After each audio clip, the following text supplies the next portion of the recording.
Hi Taurus! Welcome po sa ating channel at ito ay new daily gabay tarot reading for January 12, 2025. Please be reminded kung naka-resonate kayo, comment down. Kung hindi kayo naka-resonate, ibigay niyo po sa iba kasi channel reading po ito. This is for you, Taurus, ngayon January 12, 2025.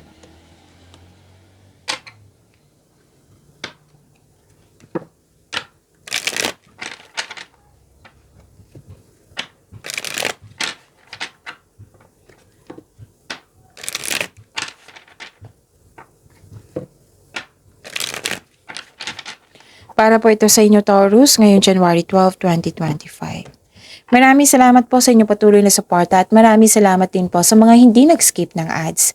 Gamitin ang reading na ito bilang gabay lamang sa mga hindi pa nag-subscribe. Subscribe na po kayo at click bell notification para malaman nyo na may bago tayong video. Para sa mga gusto magpa-reading po, may lumabas dyan sa screen nyo ngayon. Panoorin nyo po at sundin ng instruction. Calling the attention sa mga suki ko dito na Taurus, open na po inyong monthly gabay tarot reading for January 2025. May 6 months from now reading tayo at love life reading po. So message me, Taurus, for schedule. Maraming salamat po. Spirits Guide, mga ganap po para kay Taurus ngayong January 12, 2025. I need 3 cards po.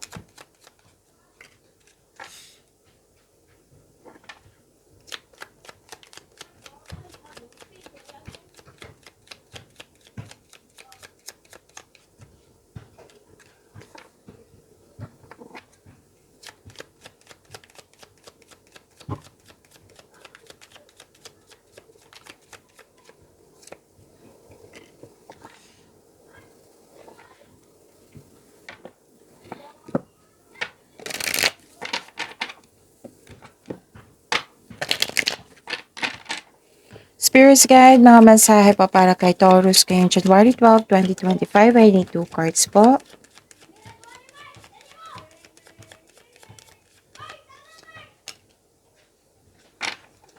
Sensya na po sa ingay ha, kasi may naglalaro.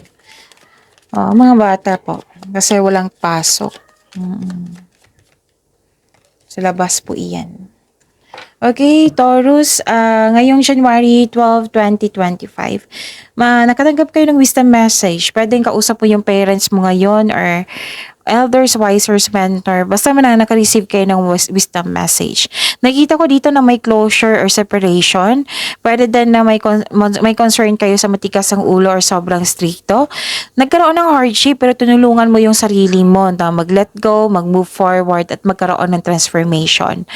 And this is ending with new beginning ha. So may concern dito sa loss of connection sa isang tao. Pwedeng na-miss mo siya or naalala nyo.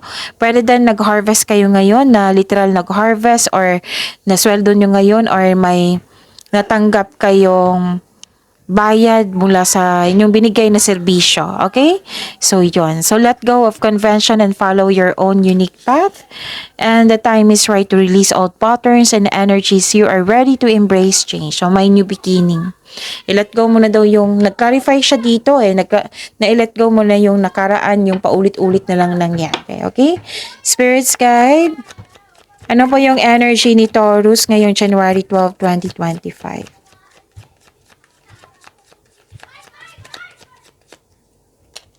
And the clarification of this card po.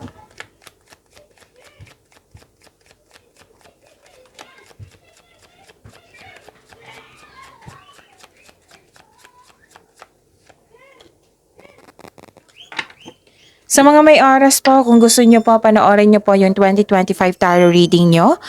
Buong taon po iyon. Bawat buwan may love reading, career and money reading. So, uploaded noong December 16, 2024. Hanapin nyo po sa channel natin, scroll down nyo lang po. Meron din po kayong 3 video recording sa inyong January 2025. Again, visit our channel, scroll down nyo lang po at panoorin nyo po kung gusto nyo po. Kung may narinig kayo, may nakita kayong repeating message, meaning to say, pinupush ng cards nyo yan kasi may ilan sa inyo hindi pa binigyan ng atensyon. Na kung maaari din po, bigyan nyo po ng solusyon at aksyon. Remember, Taurus, at the end of the day, alam mo na ikaw lang taong may kakayahan at responsable na gumawa ng sarili mong katotohanan at kinabukasan. So, ano yung energy ni Taurus? Nakikita ko dito na nagkaroon po ng You're saving money. Oo. Okay. What I meant is this card asks you to save money, control on overspending. Okay? Kasi may nakita ko ditong tension eh. Or may concern sa isang irresponsible na tao. At nakita ko rin dito na nagkaroon po ng concern. Okay. Dalawang card nakuha ko na. Dalawang card kasi nagsabi dito na may concern sa isang materialism. Sobra sa trabaho, sobra sa pagkasta, may ganyan na ganap. Nakita ko dito na nagkaroon din ng insecurity kasi walang time para sa inyong sarili. Kailangan ng tamang pahinga dito. So this card tells you to na focus sa emotional and mental stability. You need to relax and listen to your intuition. Pwede doon kayo ang may concern sa isang tao na wala lang siyang time sa iyo or na masyadong yung paggasta. So yun. Spirits Guide, Career and Money po ni Taurus ngayong January 12, 2025.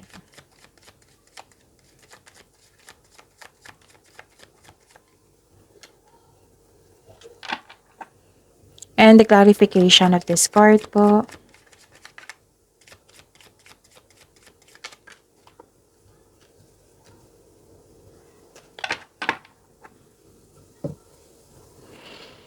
Okay, sa career and money niyo po, Taurus, nakita ko dito na nagkaroon po ng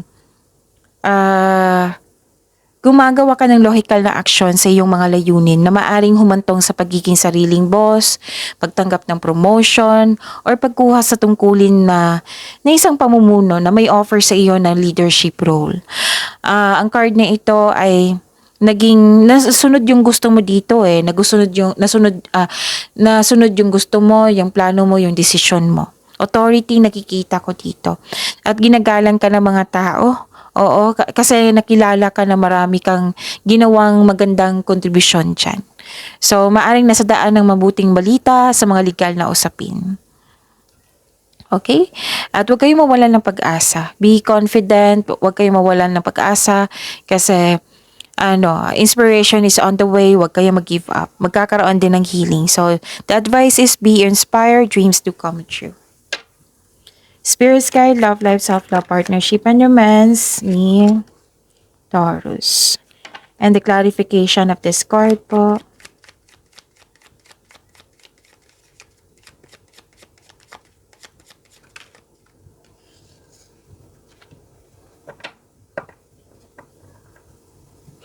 Maraming salamat po sa patuloy na tiwala at suporta sa ating channel.